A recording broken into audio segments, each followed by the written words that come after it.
El acceso a la justicia es un derecho fundamental en nuestra sociedad, pero muy pocas personas conocen realmente cómo se organiza el poder judicial en nuestro país. Hemos escuchado muchas veces las palabras como juzgado, fuero, fiscalía, corte, pero pocas veces sabemos su significado.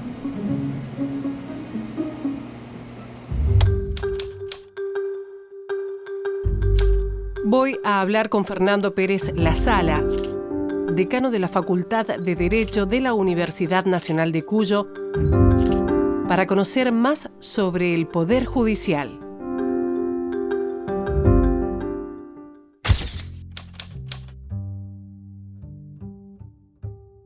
Cuando queremos hablar o entender sobre la justicia de nuestro país, lo primero que queremos preguntar es ¿cómo está compuesto la justicia argentina? Y en este caso, ¿cómo está, qué es el Poder Judicial? A ver, la justicia, nosotros tenemos dos tipos de justicia, la justicia provincial y una justicia nacional. Generalmente la que hace ruido, la que aparece en los diarios, es la justicia nacional, que tiene en cada provincia un espacio donde es una delegación de la nación. Y luego tenemos la justicia provincial.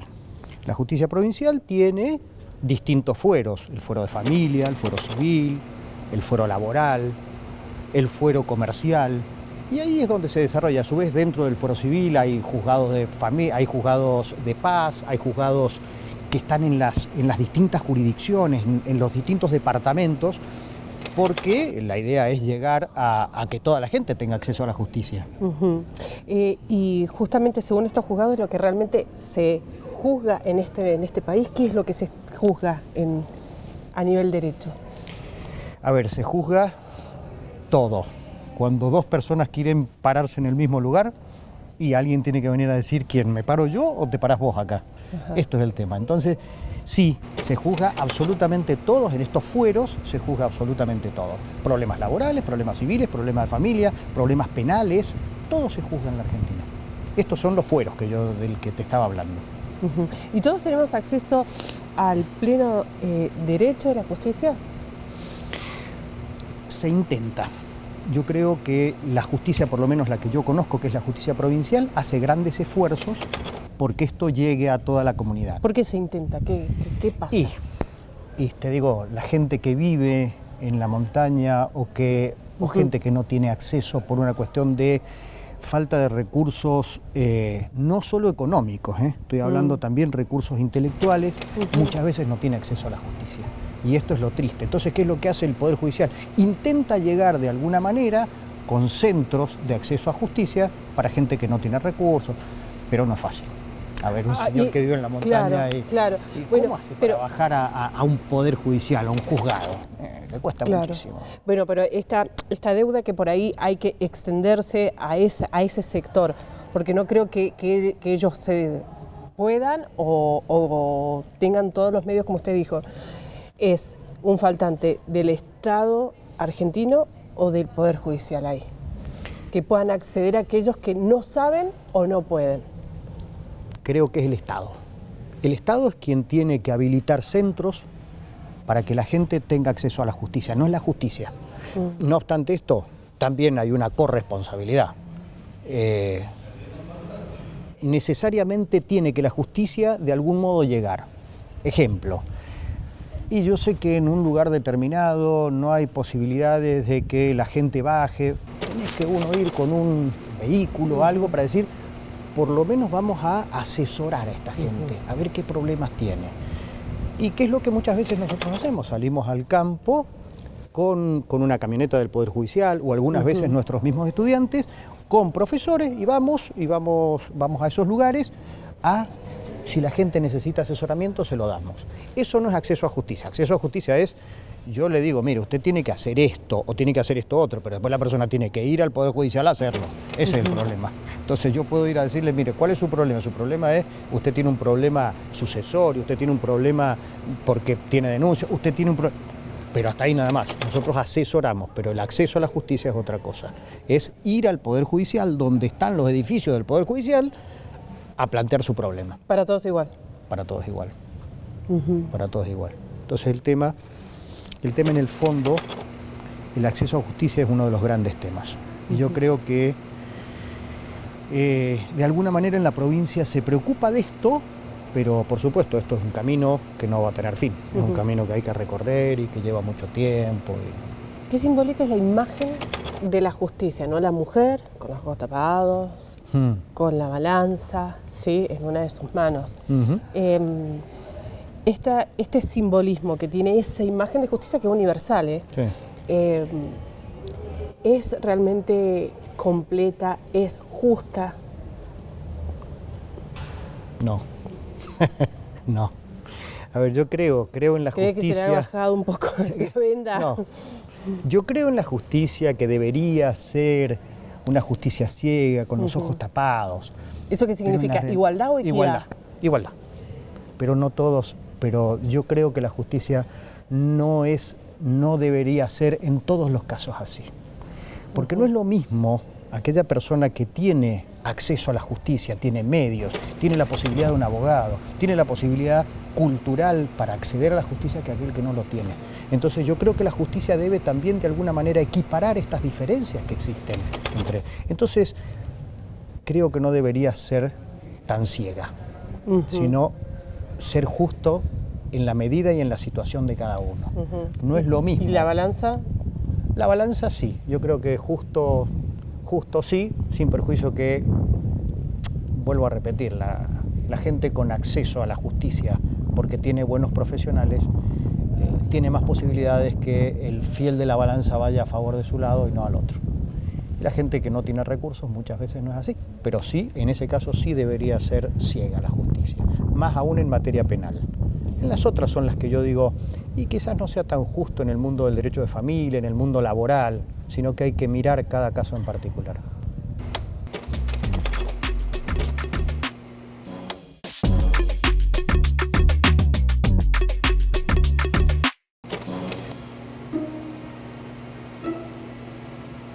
Un principio fundamental de la justicia en nuestro país y casi en todo el mundo es la independencia. Para eso se necesita recursos propios, si no fácilmente quien financia el Poder Judicial podría influenciar sobre las sentencias que emiten los jueces. En realidad el concepto que se aplica a la justicia es la autarquía, algo más complejo que la simple independencia o autonomía de recursos.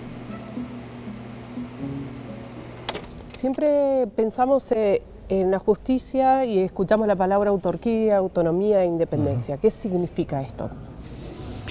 A ver, la autarquía es la posibilidad de que el sistema judicial se maneje a sí mismo con recursos propios. Recursos que nacen, por supuesto, nacen de un presupuesto nacional, provincial en este caso, donde hay una parte, un porcentaje de esto que va al sistema judicial. Y el sistema judicial tiene que hacerse cargo de todo, de pagar a los empleados, los gastos que tienen, todo tiene que salir de ese presupuesto.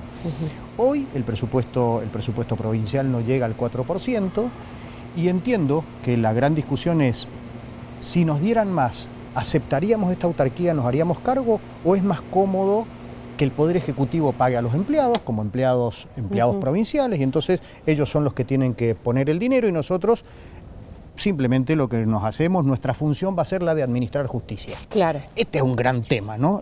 El Poder Judicial está para administrar su propio dinero, que se lo van a dar de una partida presupuestaria, o es más cómodo lo otro. Eso es autarquía. La autonomía es, yo no debo recibir injerencias de otros poderes para poder actuar judicialmente.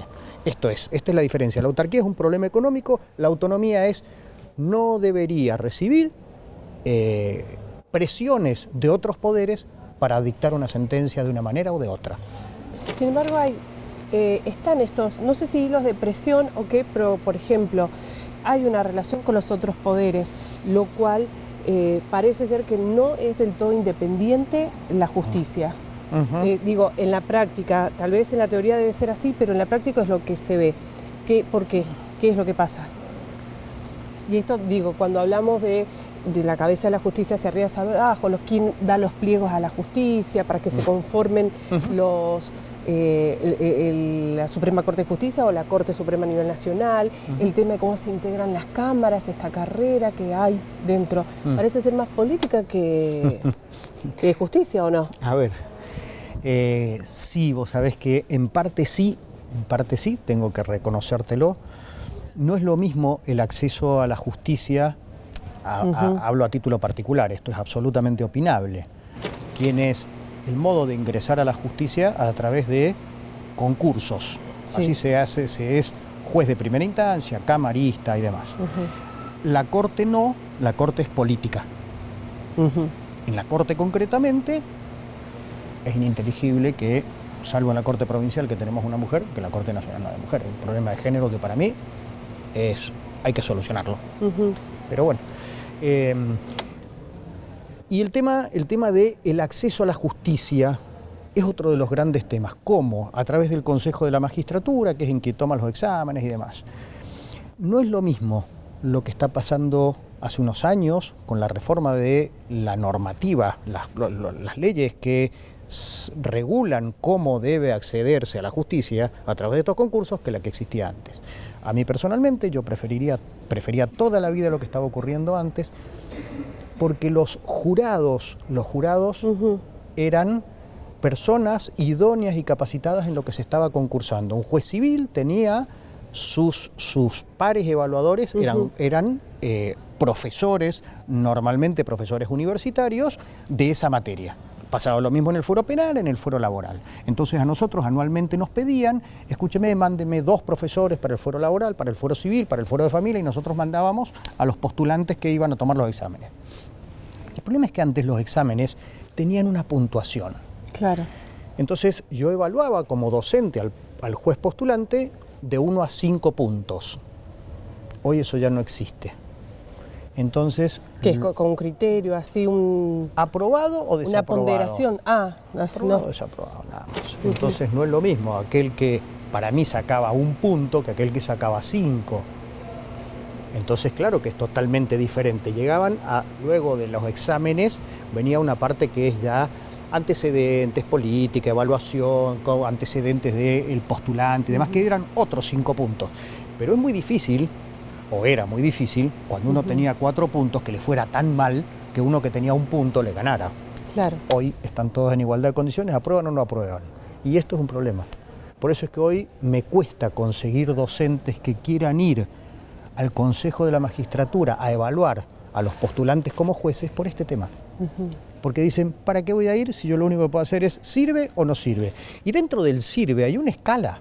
Y si yo no respeto la escala, da lo mismo el que sabe un poquito que aquel que sabe muchísimo. Los dos terminan en igualdad de condiciones ante la parte política.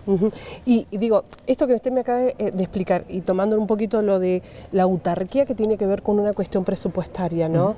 En caso que no recibiese la justicia presupuesto del Estado, que fuera al 100% independiente, sería tal vez hasta inaccesible y todo esto más trabado, ¿verdad? Por supuesto. A ver, si inaccesible para el ciudadano de pie. La justicia, el único ingreso que tiene es a través de un presupuesto provincial en la justicia provincial, un presupuesto provincial. Si no tuviese ese porcentaje del presupuesto de la provincia, no habría posibilidades, porque la gente tiene que pagar los sueldos, el mantenimiento, todo lo que toque, que es un sistema judicial. Hoy por hoy la gente que tiene recursos paga una partecita, pero una partecita sirve para construir inmuebles para el Poder Judicial, sirve para otras cosas, pero una partecita. El gran gasto, la gran inversión del sistema judicial son sueldos.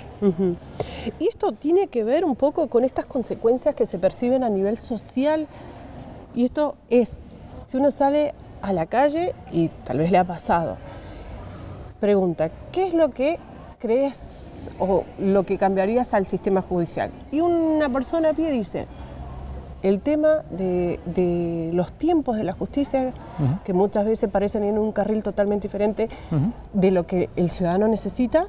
Y bueno, un poco también tiene que ver con la transparencia, ¿no? Con la poca credibilidad que está teniendo la justicia para el ciudadano a pie.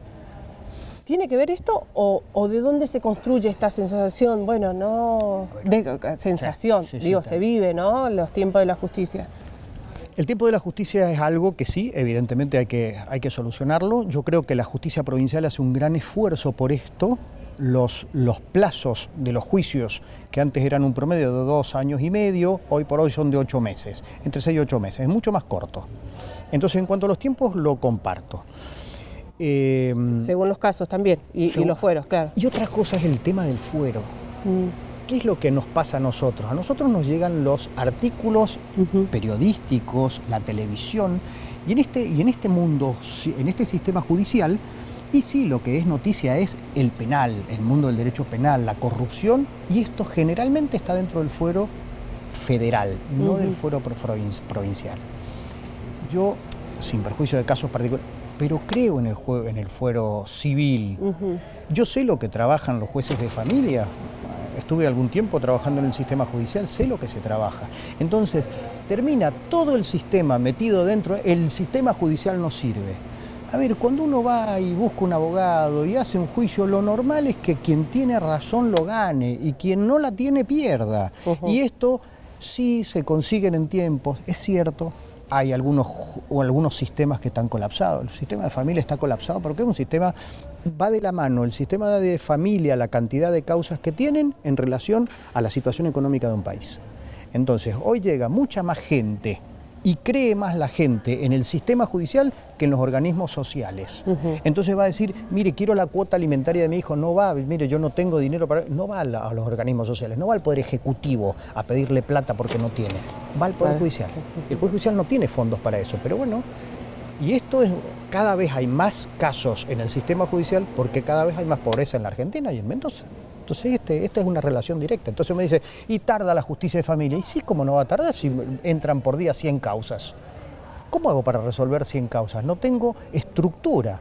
A ver, hablando de estructura, creo que en este momento el Poder Judicial algo ha hecho. Por ejemplo, hay estudiantes nuestros que les paga una beca, son unos pesos para ir una cantidad de horas por día y ayudan a esto. Porque no tienen sueldos. Ahora vamos a hablar un poco de lo que es la reforma, la reforma judicial y cómo se involucra la tecnología para acelerar tal vez algunos tiempos.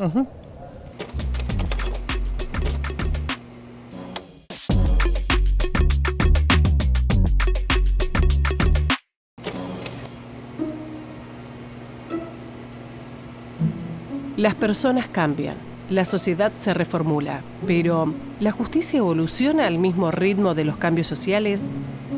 ¿Está la justicia preparada para afrontar los retos de la sociedad actual? ¿Cuál es el rol de la UNCUYO?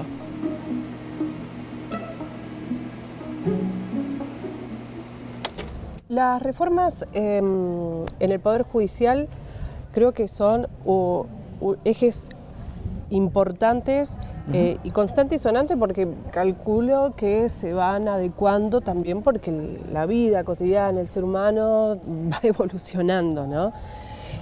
¿Cuáles son las reformas que son importantes, que se hicieron y son importantes y le ha dado justamente al Poder Judicial o a la justicia argentina esto de transparencia y celeridad?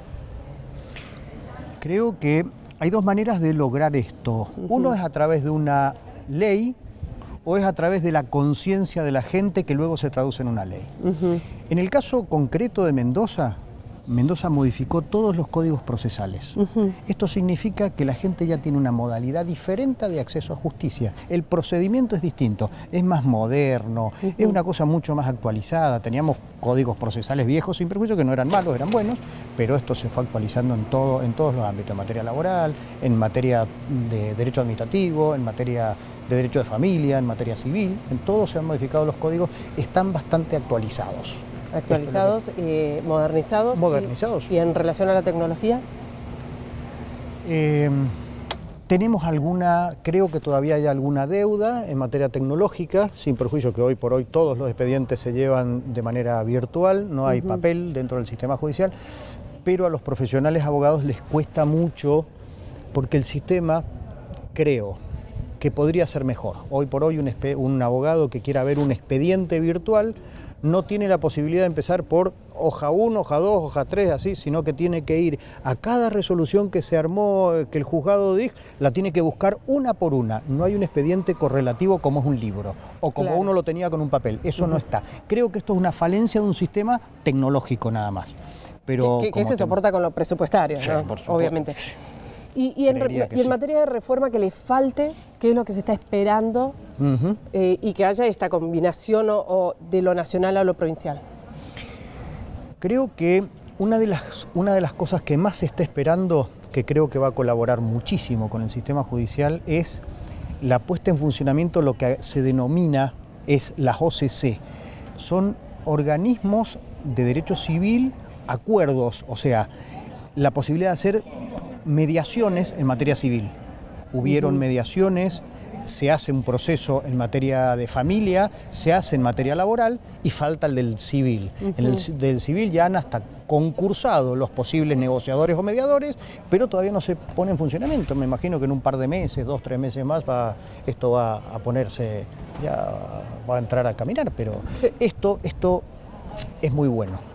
Ha tenido muy buena acogida en materia de familia durante muchos años. Esto es en materia de familia, por lo menos deben llevar 20 años. Sí. En materia laboral, 10 años, u 8 años, 10 años por lo menos, y ahora en el civil empiezan ahora, pero es muy bueno. Yo confío más en lo que la gente acuerda que en lo que un juez resuelve. Ajá. Yo creo que una sentencia que dictan las propias partes es mucho más cumplible y es mucho más, uno queda más conforme cuando uno redacta su propia sentencia. Y estos son los acuerdos. No pasaría en lo penal, digo. No, a ver, en lo penal no te creas, ¿eh? No te creas, también se puede hacer, ¿eh? A ver, yo ¿Algún no digo- acuerdo en lo penal? Por supuesto. Con A ver, respecto a sentencias, digo, no.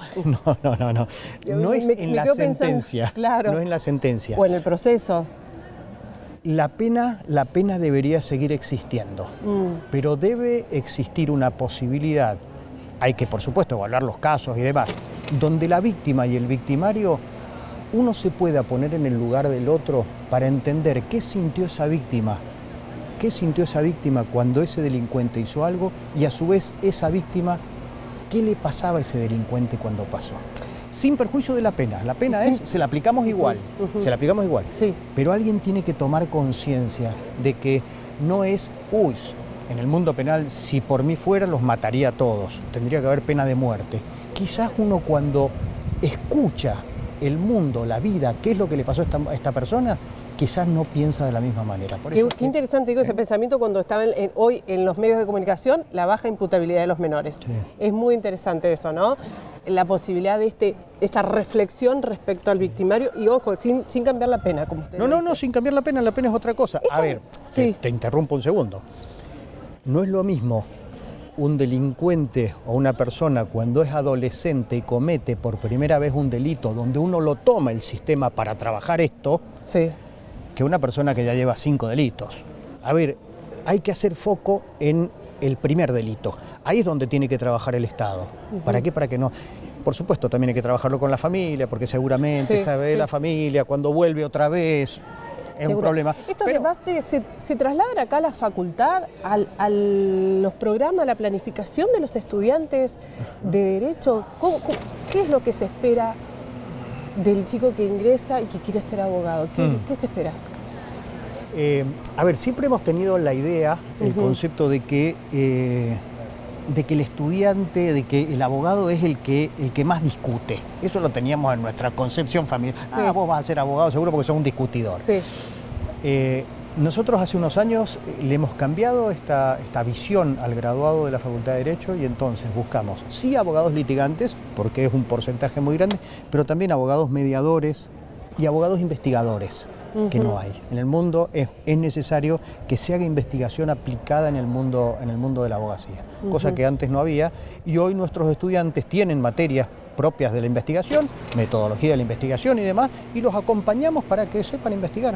Y esto es para que sean docentes. Y la facultad, sabemos que la Facultad de Derecho tiene algunas asesorías, justamente que es poder trazar este puente con la sociedad.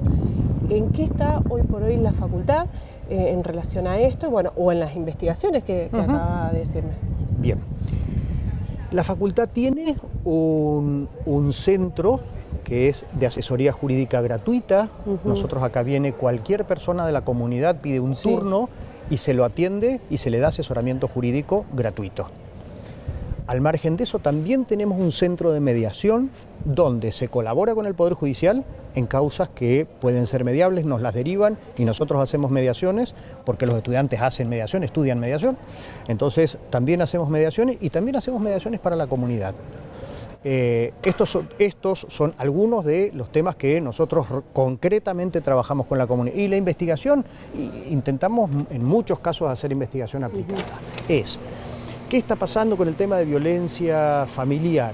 Ayer mismo estábamos presentando un libro de una profesora investigadora que luego de estos 2 años y ahora va a continuar, tiene el tema de la violencia de género. Entonces se puso a pensar cómo funciona el sistema judicial con las víctimas de violencia de género y qué es lo que pasa, cómo se puede coordinar realmente, porque esto es un problema penal, esto es un problema de familia, la solución es llevarlo preso, la solución es inmediatamente darle una prohibición de acercamiento. Todas estas cosas están investigadas muy bien.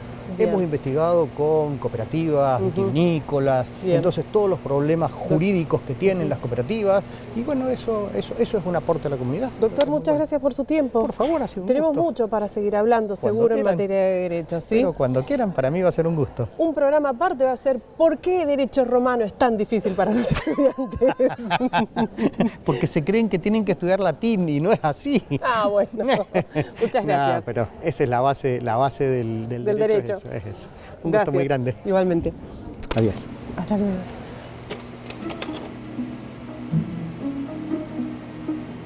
Si bien falta camino por recorrer, la justicia en Mendoza, con sus tiempos y procesos, está presente en la vida de las personas. Juicios por jurados, asesorías gratuitas y digitalización de expedientes. Las sucesivas reformas proponen un poder judicial más cercano y acorde a los tiempos que corren.